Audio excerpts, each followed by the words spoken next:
Ladies and gentlemen, on this show, we explore the most critical issues shaping the world today. As the world observes the first anniversary of the war on Gaza, Israel continues its aggression on Lebanon, where civilians are being harmed the most. Meanwhile, the Middle East is flaring up, with Israel expected to hit Iran in response to Iran's barrage last Tuesday. In light of these developments, will the region face a never-ending, multifaceted conflict? I'm Henny Saif, and this is Think Tank.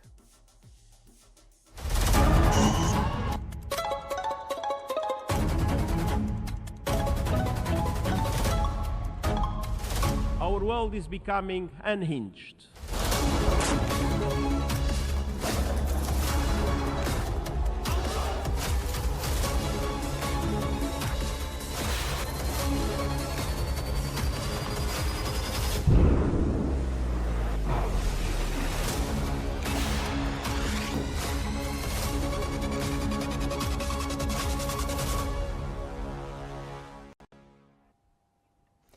As the war on Gaza enters its second year, Israeli Prime Minister Benjamin Netanyahu has stated that his country faces war on 7 fronts, adding Iran to the list. As the battlefield expands in Lebanon, Israel is continuing its relentless bombardment of Hezbollah's military sites across Beirut and its southern suburbs. As of late, Israeli forces have sent new troops to join the ground operation in southern Lebanon, carrying out heavy strikes on Beirut in a campaign that Lebanese officials say has killed more than 1,400 people. In addition, Israel said its Air Force had conducted a series of targeted strikes on several weapons storage facilities and infrastructure sites belonging to Hezbollah in Beirut. Cross-border exchanges have continued to escalate after Hezbollah responded with rocket attacks on the Israeli port city of Haifa, leaving at least 10 dead and several injured.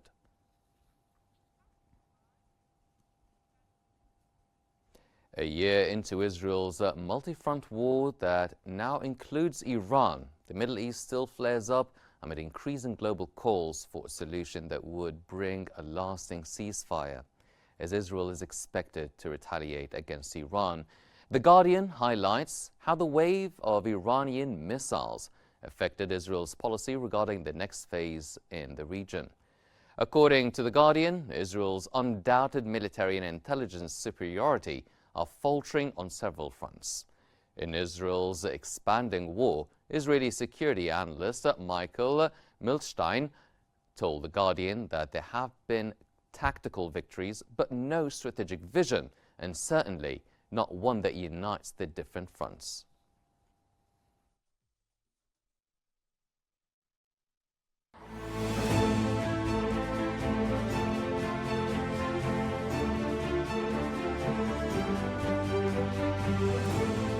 After Iran targeted Israel with ballistic missiles, Israeli officials vowed to respond and are now considering a range of targets in Iran.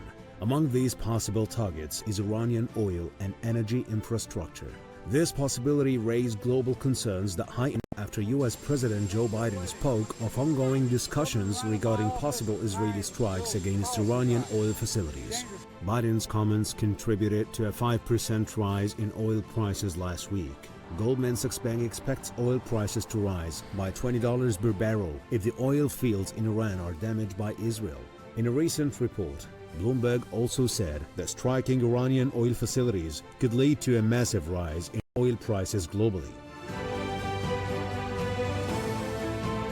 Iran is a member of OPEC, and its production amounts to about 3.2 million barrels per day, or 3% of global production. Meanwhile, Iranian oil exports rose this year, approaching their highest levels in several years at 1.7 million barrels per day, despite U.S. sanctions. Chinese imports of Iranian oil have risen continuously in recent years, reaching about 1.8 million barrels per day. This means that any disruption to the exports of Iranian oil will greatly harm the economy of China, the second largest economy in the world, and will consequently harm the global economy. Aside from the volume of oil production, the Strait of Hormuz is considered one of the most important sea crossings for oil supply chains in the world, as more than a quarter of the total oil transported by sea passes through it, according to the Energy Information Agency. If war breaks out and Iran decides to disrupt or cut off the strait, oil prices could rise to between 100 and 120 per barrel, according to experts.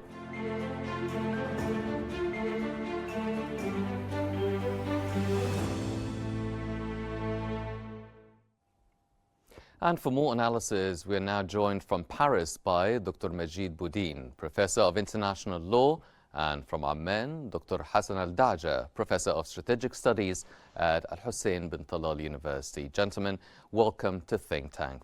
First off, Mr. Boudin, now as the war on Gaza enters its second year, how did the battlefield expand this fast into Lebanon in this period? Well, this is what Benjamin Netanyahu has decided, because he has personal views on this matter. He has personal interests. And now we have in this dispute and this war, we have, let's say, if we schematize this, two camps. We have, if you come back to the not very far past, we have the Arab world, which was represented by moderates in general terms, and we have the Israelis, which were represented by moderates. And if we see now, both camps in the battlefield are represented by extremists. On one hand, Israel is represented by Netanyahu, which is an extreme right-wing person, and on the other hand, the Palestinians, which were represented by moderates like Arafat and like others, now are represented by Hamas. And we have the Lebanese, which were represented by a state with a president. Now they don't have a president, that they have Hezbollah. And what? And for this configuration, the battle is unfair, because Netanyahu is saying that he is representing democracy, he's representing freedom, he's with the West, he's representing the values of the West, and the Arabs are represented by extremists, and which are listed on terrorist as terrorist organizations. So for the public opinion, this is an attempt for Netanyahu to revert the public opinion, while at the same time, he's faced by this huge number of civilians killed, 40,000 in Gaza, and now experts are reviewing this figure to 100,000. Why it will climb to 100,000? Because when you make an analysis about how the bombing is going on, how is the intensity of the bombing? The experts now have calculated that's 100,000. Plus, normally there is a ratio between the killed people and the injured people of 3.5 times 3.5. So we are about 450 to 500,000 killed and injured. So it's a huge thing, which qualify these massacres as war crimes. And this is the point. So Netanyahu cannot get out of this circle, and he's going ahead, especially now when there are the elections, the U.S. elections, where the White House is tied up. Biden is not running anymore. Kamala Harris wanted to have a position where she will not compromise her chances, and Trump is going ahead and even is advising Netanyahu to hit the nuclear sites in Iran. And the Iranis are playing this game as now there is a confrontation between Iran and Israel, and Yes. Iran has not a good image in the world. Well, Dr. Daja, now, how do you perceive the latest Israeli strikes targeting the southern suburbs of Beirut? I mean, reports were meant that these strikes were targeting the storage facilities of Hezbollah and their strongholds. How do you evaluate and see those latest Israeli strikes? Yes, good evening to you and to your guest and to the audience. I think the airstrikes in southern Beirut is aimed to attack on some storage of the missiles and arms stores, or sometime to assassinate some leaders or some people, important people in Hezbollah. So it wants to prevent them to get the advantage of this storage of the armed material and missiles, not to be attacked the Israel. So this is a part of its destruction action in their war, which is not what you can say, not taking in the consideration the human innocent people who will be killed in this airstrike. This we have seen in Gaza also before. So Israeli attack, they are not concerning about the human people who are not military worker or soldiers in the Hezbollah. So the destruction sometimes aims to impress or to push the people not to support Hezbollah military activities that will lead to a disconnect between the Hezbollah activities of resistance of Israeli troops and airstrikes not to be supported, and to disconnect this supportation of the people to back Hezbollah in their war. So this airstrikes, as it's happened before, it's either to destroy some armed storage or stores, or some assassination for some commands of Hezbollah. Yes. Well, Dr. Boudin, what about Hezbollah? How would you describe their response to the recent Israeli strikes? Well, these, from the beginning, Hezbollah did not, he was not supporting Hamas in a frank and clear way, because Hezbollah has started to make some actions against Israel, but Israel was responding, and it was not a decision to go into a confrontation. So it was just to make a tour on some kind of show, and then they started. But Israel has made a major strike against Hezbollah and its leaders and all its infrastructure, and now they are going ahead, and they will not stop until they will make sure that they are not threatened anymore by Hezbollah. In these kind of wars, it's very simple. Whether you go fully or you don't go. So, and in this area, like for Iran, it's the same, like for Hamas. When you imagine that when Hamas started this 7th of October attack, what is the result today? Let's say, if I take it only from the aspect of the civilian casualties, this huge number of killed people and injured people, the responsibility is shared by all the parties in this conflict, by Israel, by Hamas, by Hezbollah. Let's be frank, and now we have to think about the solutions, because nobody will win this war. Israel will not win this war. Hamas did not win this war. They made major attacks on the military aspect, Hezbollah too. Israel made some attacks. They won a lot of battles, but nobody will win the war. Mhm. And so Well, we Dr. have to go back to Pardon, the but Dr. Daja, now, if we move to Iran now, how is Iran preparing itself for any expected Israeli retaliation, and what would be the effect on the global regional security and stability? Yes, I think between Iran and Israel, I think there is a limited airstrikes in each other's by missile, by other means, by drone.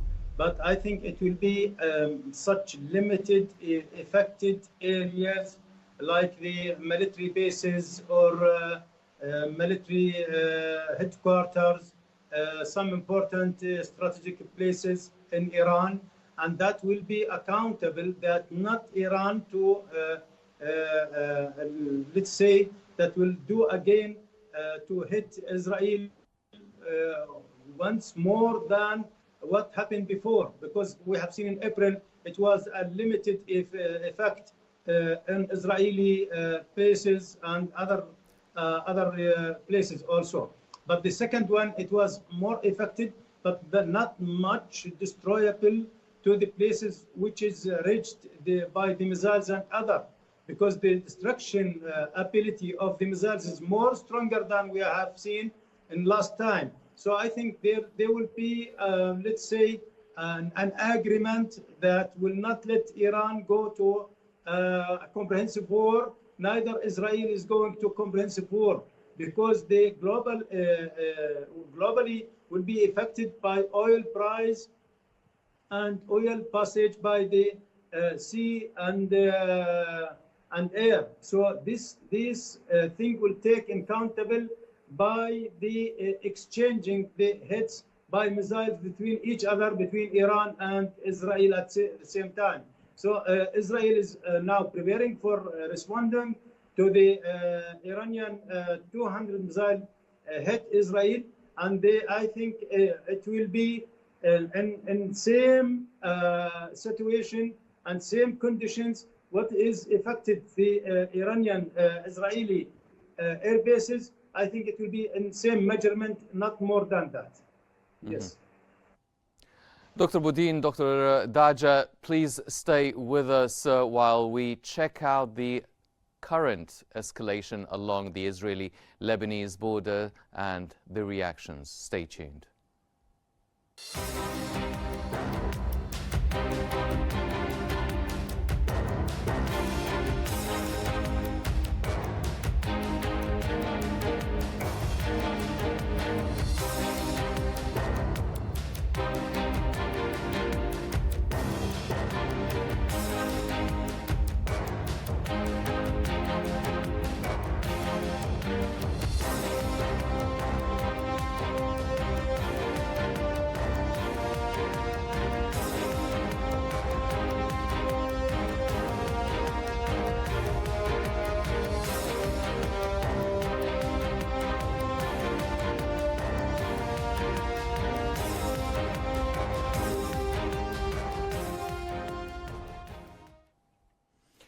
We're still joined by our guest, Dr. Majid Boudin, Professor of International Law, and Dr. Hassan Al-Daja, Professor of Strategic Studies. Now, Dr. Boudin, you spoke about no real winners in such a war. Then what are the solutions? Now, what sort of diplomatic avenues or solutions that are likely existing to de-escalate the situation both in Gaza and Lebanon? First of all, the Palestinians must choose or make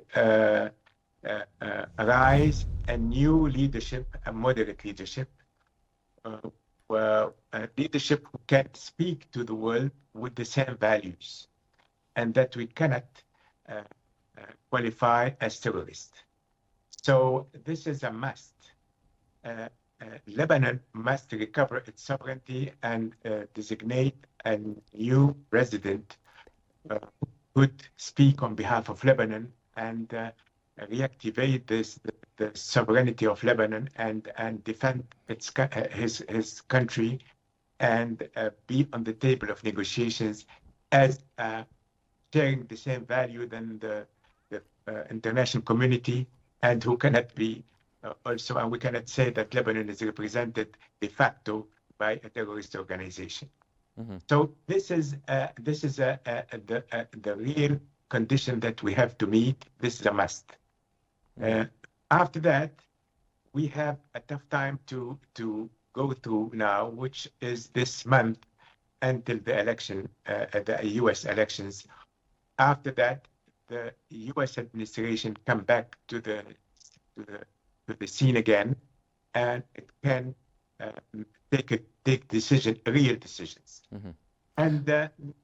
And to prevent Netanyahu after that from doing what he wants to do for his own interest.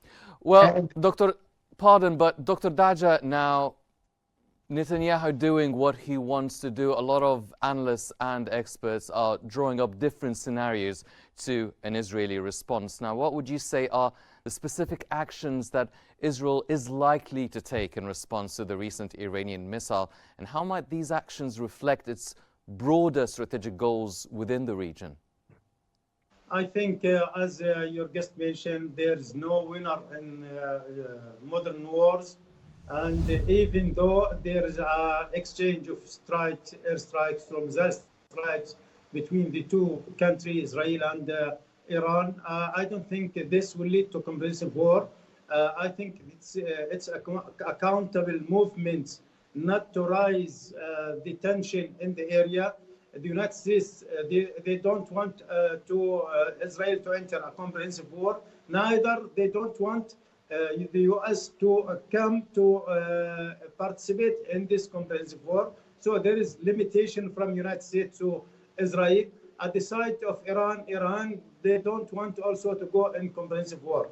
The main problem, the Iranian, they are saying always, if the war stop in Gaza and they start negotiation, political negotiation that establish a solution for Palestinian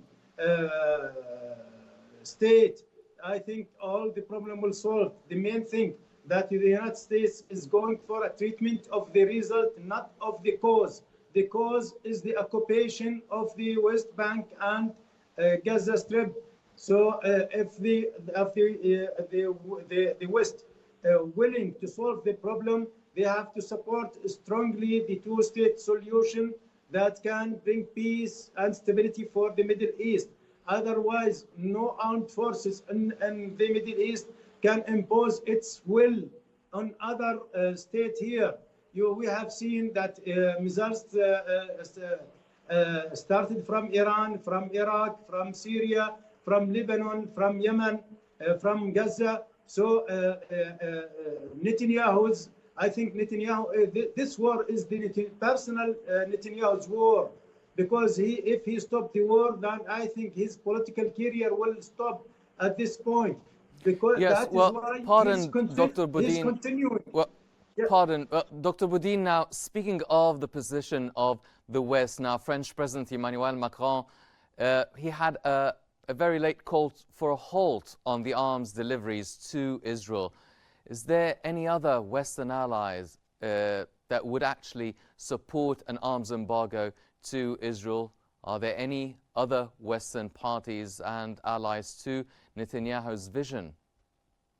Of course, the position of France is very clear, and Canada is supporting that, and Netherlands, Spain, Ireland. We have seen the courts of the Netherlands, the courts of Canada has banned any delivery of weapons to Israel and put conditions that it will not be used in Gaza and now in Lebanon. So there is a trend for that, and this trend is serious. We have seen the reaction of Netanyahu when he qualified it by a disgraceful position. Why it is a wise position.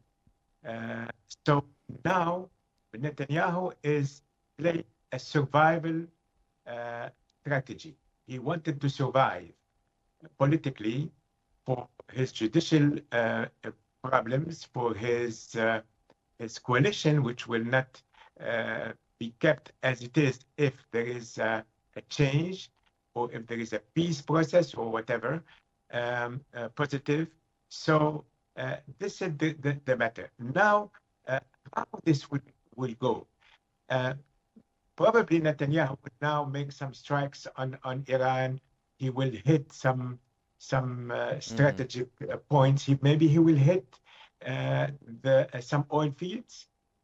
But Yes. but on the other hand, China and India are standing to say to Iran, please don't retaliate because they have interest in their oil supply. Yes. On the other hand, Iran is with the Houthis. They are harming all the economy of the region, especially all the economy going through the Suez Canal. Dr. Majid Boudin, the Professor of International Law, and Dr. Hassan Al-Daja, the Professor of Strategic Studies. Thank you very much, gentlemen, for joining us. It is obvious the world braces itself and is anticipating the retaliation by the Israeli side to the Iranian missile strikes, and everyone is expecting and waiting for an Iranian response to any possible Israeli aggression. Unfortunately, that's all the time we have for this episode of Think Tank. I'm Hani Saif. Thank you for joining us.